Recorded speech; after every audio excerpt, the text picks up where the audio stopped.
This is MetallicTCG, and today we're trying this again for our starter deck Yamato One Piece card opening.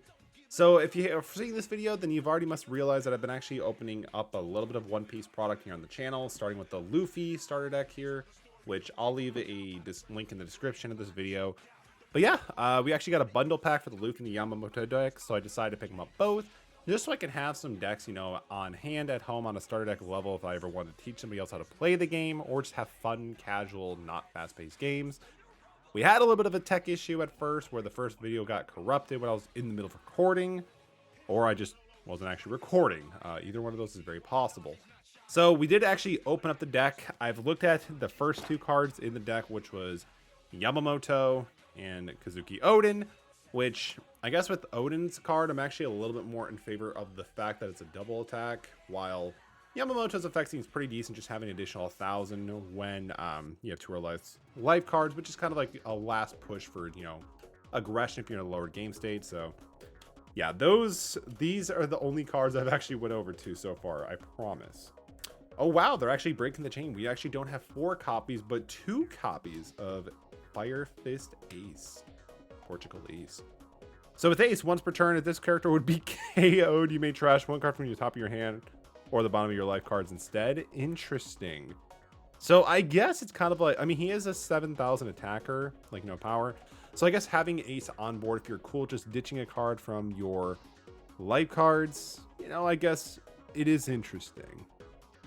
So I guess you can also be like, well, I'm already in a higher position of power, so losing 1 card but keeping Ace could be good because I could take out my your opponent's leader or something like that. So interesting. So a little bit more of like, you know, what do you value more at that point? 4 copies of Yuzuki Tempura. It's a trigger and a counter. Rest up to 1 of your opponent's characters with a cost of 2 or less and add this card to your hand. Not too bad. Pretty decent, just being able to rest up your opponent's characters, which is kind of like tapping them, I guess, if you were like a Magic the Gathering player. Then we have 4 copies of Yulti. So 4 costing a 4, 6,000 attack. She does have a counter of 1,000, which is kind of decent, which is kind of more important when you're being attacked, if I remember reading the rules correctly. We have 4 copies of the man, the myth himself, Kaido. Kaido, very, very interesting character these days. Trigger of 1,000. So if you have 2 or less life cards, this card cannot be KO'd in battle.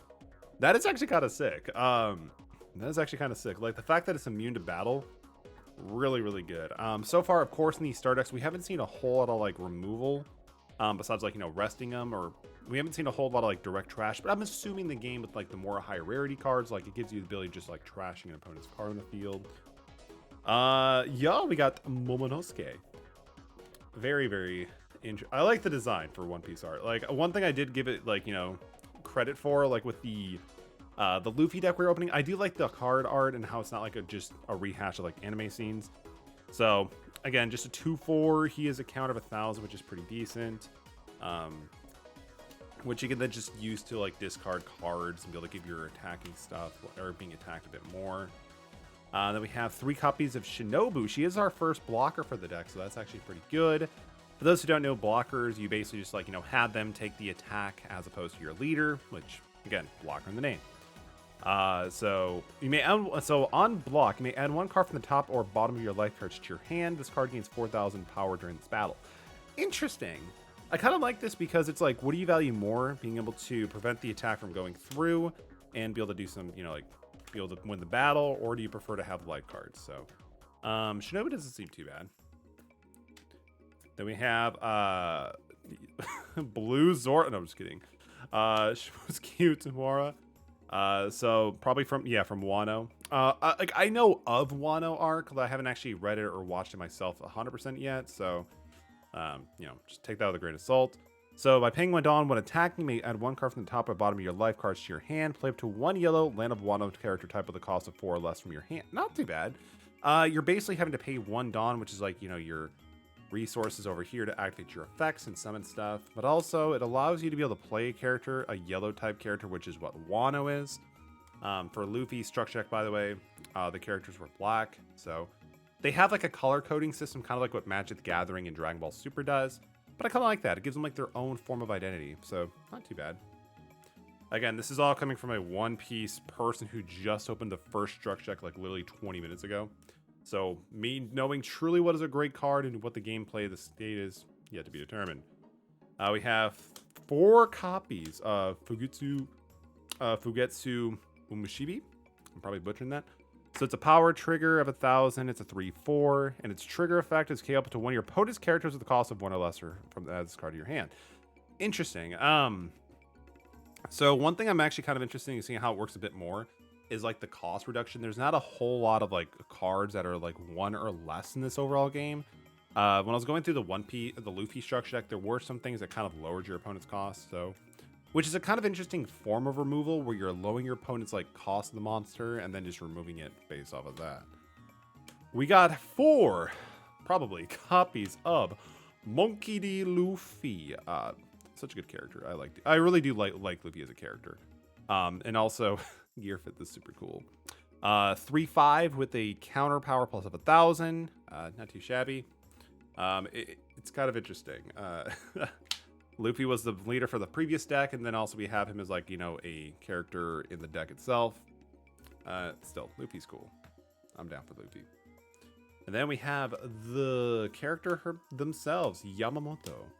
So it seems like you can either have like, you know, the leader being the character as well if it's a designated leader, or of course, like, you know, you could probably play the character inside of a leader of itself. So it does have an attacking trigger, and it's also a counter of 2,000 instead of 1,000. We haven't seen too many of those so far. So when attacking, you may add 1 card from the top or bottom of your life cards to your hand. This card gains 2,000 at the start of the next turn. Not too bad. So it's a cost 3, and then it can be up to 5,000 upon attacking. Plus, you get to add a card from the bottom or top of your life cards to your hand, which is kind of good because it just gives you more resources. Honestly, if you're already far ahead enough in the game and you have some life cards you could spare, sometimes just being able to get that additional card draw is really nice. So I do kind of like that aspect of the One Piece card game. And then we have the 4 copies of Yamato, assuming in like a dragon form.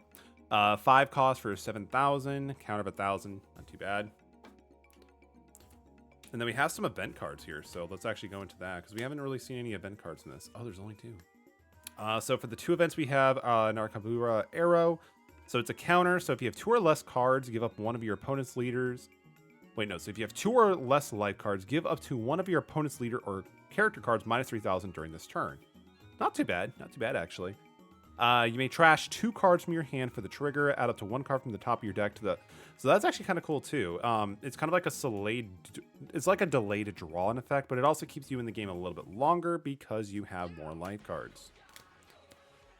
2 copies of Thunder Bagoo. Oh, actually no, I'm lying. There's 4. There's 4. So it's another counter card. You pay 2 to play it unless it's a counter.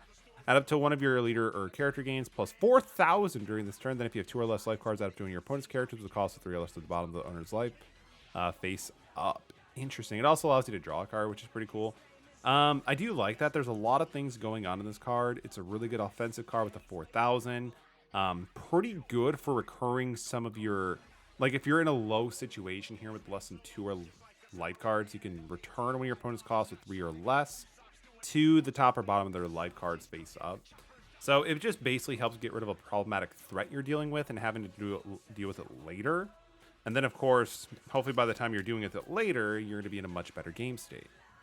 But overall, these do seem pretty fun, decent to comprehend structure decks. Again, one thing I really do like about these structure decks is it kind of, as you can see before, like, let's say if we were comparing this to a starter deck from, don't hit the camera, but Yu-Gi-Oh! A lot of the starter decks you get from Yu-Gi-Oh! You get like maybe 1, 2 copies of the card at most.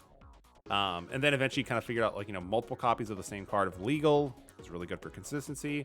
This starter deck kind of like implements the idea early on that multiple copies of a card is good.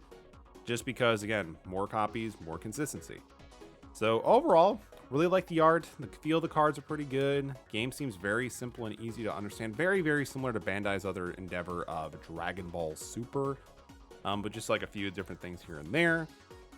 Yeah, overall, I'm hoping that we get like a really good functioning online platform that I might be able to play this game casually on. I don't see myself doing too much competitive or anything like that. But it is kind of cool just having these decks around if anybody wants to jump into a game or two and just kind of like show them how to play. But yeah, this is MetallicTCG going to be signing off here. Don't forget to subscribe, like, comment down below if you're playing the One Piece card game or not, because I'm actually generally kind of curious. Card games these days, I hate to say it, but I'm a little bit skeptical if they're going to be surviving too long just because of how saturated the market is. Like, think of it this way, within the past 5 years, we've gotten things like, what is it, Flesh and Blood, we got Lorcana, we got One Piece, we got Digimon's Revival Comeback, Shadowverse Evolved recently dropped a physical card game format in the form of Structure Decks in the very first set. So yeah, there's just a lot of card games going on, so I'm kind of curious to see which ones have, you know, more than a few years lifespan. One Piece probably has a good chance based onto the high, you know, the fun gameplay that I can see here, but also just the IP being One Piece, but time will tell. I'm done rambling. This is Metallic signing off. I'll see you guys later. Peace.